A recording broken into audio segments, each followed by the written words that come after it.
كل واحد فينا شايل جواه حاجات محتاج يشاركها مع حد. كلنا محتاجين حد يسمعنا، يشاركنا همومنا ومشاكلنا. وعلى الرغم من ان الطب النفسي بينصح الانسان بالفضفضة وانه يخرج اللي جواه اول باول عشان يقدر يتخلص من اي معاناة داخلية، الا ان الفضفضة احيانا بتتسبب للانسان في كوارث ممكن يدفع ثمن اكبر بكتير جدا من المعاناة النفسية اللي كان بيعاني منها بسبب المواضيع اللي كاتمها جواه ومحتاج يشاركها مع حد قريب منه أو حد بيسمعه.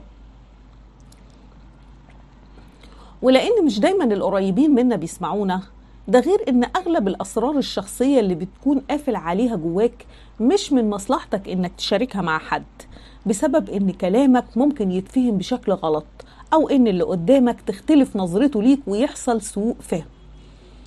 ممكن تستغرب من الكلام اللي هتسمعه ده، ولكنها حقيقة أكدها العلم اللي أكد على إن في تفاصيل معينة لازم الإنسان يتراجع فوراً عن إنه يشاركها لأي حد أو إنه يدخلها في أي محادثة.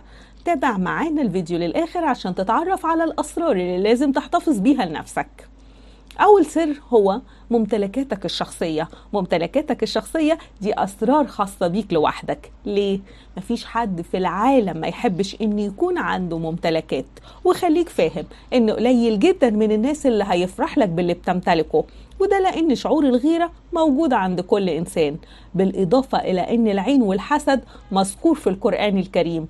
وكمان الشخص اللي بيحب يتباهى باللي عنده ويستعرض ممتلكاته، فالطرف الآخر هنا بيحس إنه شخص متعجرف ومغرور بالحاجات اللي عنده. فساعد نفسك على إن تكون العلاقات في حياتك بعيدة كل البعد عن غيرة الآخرين، وبعيدة عن اتهامهم ليك بالتعجرف والغرور. إذن فالسر الأول اللي لازم تحتفظ بيه لنفسك هو ممتلكاتك الشخصية. وعن السر التاني اللي لازم تحتفظ بيه لنفسك وما تشاركوش مع حد، احتفظ بأهداف حياتك سر. أكد علماء النفس وأطباء المخ والأعصاب إنه لما بتحكي أو لما بيحكي شخص لشخص قريب منه عن هدف شخصي بيسعى إنه يحققه، ولقى مديح من الشخص اللي بيحكي له عن هدفه اللي هو أصلا لسه ما تحققش، فالمخ هنا بيفرز مادة اسمها مادة الإندورفين. المادة دي بتخلي سيكولوجية الإنسان تتغير من الحماس الشديد لإنجاز الحاجة اللي كان مخطط ليها، وبيتحول الحماس ده لشعور بالرضا. الشعور ده بعد ساعات قليلة جدا بيتحول لتقاعس وكسل ممكن يمتد لسنوات. ده غير شعور الشخص بأنه محبط نتيجة أنه اتأخر ومكسل عن تحقيق الهدف اللي كان بيحلم بيه، وفي كل يوم عايز يتحرك ناحية هدفه، وكل يوم بيلاقي نفسه كسلان ومتخاذل. عشان كده بينصحك علماء النفس بأنه إن كان عندك هدف شخصي يخص مستقبلك، فمهم جدا إنك تحتفظ بيه سر عشان يتم تنفيذه على أرض الواقع، وخلي الناس تعرف هدفك من خلال النجاح اللي هتحققه لحظة وصولك للهدف. فالكلام الكتير عن أي هدف لسه عبارة عن حلم ما تنفذش على أرض الواقع بيخليه يتوقف لسنوات، والكلام ده متوافق تماما مع الحديث الشريف اللي بيوجهنا للاستعانة على قضاء حوائجنا بالكتمان. وعن ثالث سر من أسرارك مهم جدا إنك ما تشاركوش مع حد، هي المشاكل والتحديات اللي بتواجهك.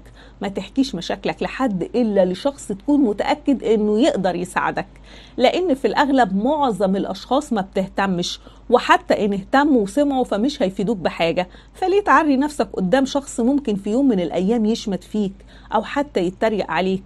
نصيحتي ليك إنك ما تشتكيش غير لمالك الكون اللي بإيده ملكوت كل شيء، فالشكوى لغير الله مذلة. وعن السر الرابع اللي نصيحتي ليك انك ما تشاركوش لأي حد، هو العمل الخيري اللي بتقوم بيه. احنا كلنا عارفين ان العمل الخيري اساسه السرية مش العلنية. صحيح مش في كل الاوقات، لان من الممكن انك تعلن عن عملك الخيري لو كان في نيتك انك تكون قدوة لغيرك والناس تتعلم منك وتقلدك، لكن في بعض الأحيان إذا حكيت لحد عن الخير اللي بتعمله فوارد جدا ان بعض الناس يشوفوك حد بتتباهى بعمل الخير، وانك شخص محدث نعمة وبتستعرض انك قد ايه شخص خير.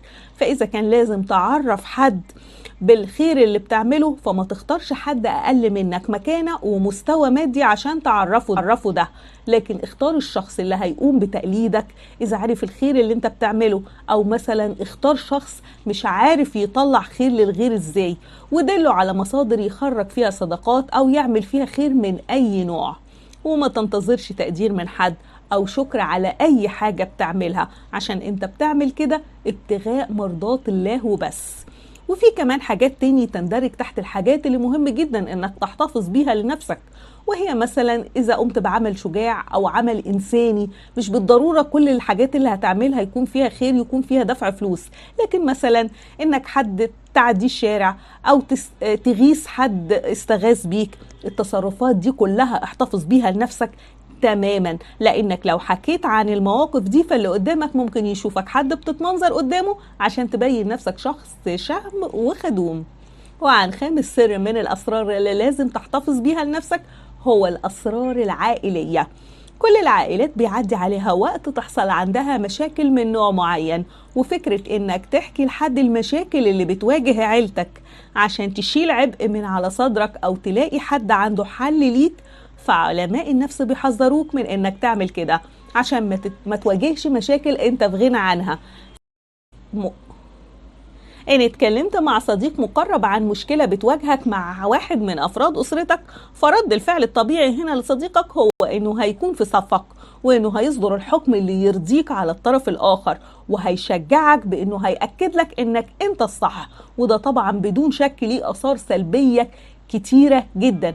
أولها إنك خنت ثقة الشخص اللي حكيت عنه في غيابه وشوهت صورته قدام شخص تاني. وتاني حاجة إنك سمحت لصديقك بطريقة غير مباشرة إنه يتعدى الحدود على الشخص ده ويصدر عليه حكم غالبا هيكون مش مظبوط. للأسباب دي بينصحك خبراء علم النفس بحل المشاكل العائلية في سرية تامة مع أفراد أسرتك، وما تسمحش لمشاكلك الأسرية إنها تتعدى باب بيتك. وعن سادس سر أنصحك إنك ما تشاركوش مع حد هو أسرار حياتك الشخصية. حياتك الشخصية هي أسرارك الشخصية، فمن أهم الأسرار اللي لازم تحتفظ بيها لنفسك أسرار حياتك الشخصية. حياتك الشخصية ملك ليك وحدك، ولما بتحكي لحد أسرارك فأنت هنا بتعرض نفسك إن حد يحكم عليك بشكل مش صحيح، أو حد يفهمك غلط، أو حد ينتقدك. فما تسمحش لحد إنه يكون قاسم مشترك في أسرارك الشخصية بحجة إنه هيساعدك في قراراتك، لأن أي قرار هتاخده خلال رحلة حياتك وإنت بس اللي هتتحمل نتيجة قراراتك سواء كانت صح. ومش معنى كده اني بقولك خليك غامض قدام الاشخاص القريبين منك، ولكن كل اللي اقدر انصحك بيه هو فلترة اسرارك، وانك لازم تختار لو حبيت تحكي لحد اختار المواضيع اللي ممكن تحكيها من غير ما تخاف ان اللي قدامك ممكن يعايرك بيها في يوم من الايام. ما تحكيش حاجة ممكن تضرك في المستقبل أو تحسسك بالخجل من نفسك لو حد عرفها عنك.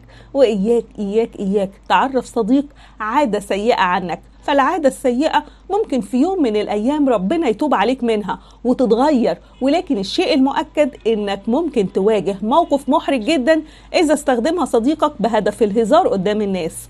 وفي النهاية حابة أقولك استعين على قضاء حوائجك بالكتمان، وما تعتقدش ان الجميع هيفرحوا لفرحك او يحزنوا لحزنك. وعشان تعيش سعيد مرتاح البال انصحك بانك تحتفظ باسرارك ليك وحدك. شكرا لمتابعتكم، وما تنسوش الاعجاب بالفيديو والاشتراك بالقناة، واشوفكم على خير في فيديو جديد. قناة عقلية تانية، دمتم في امان الله.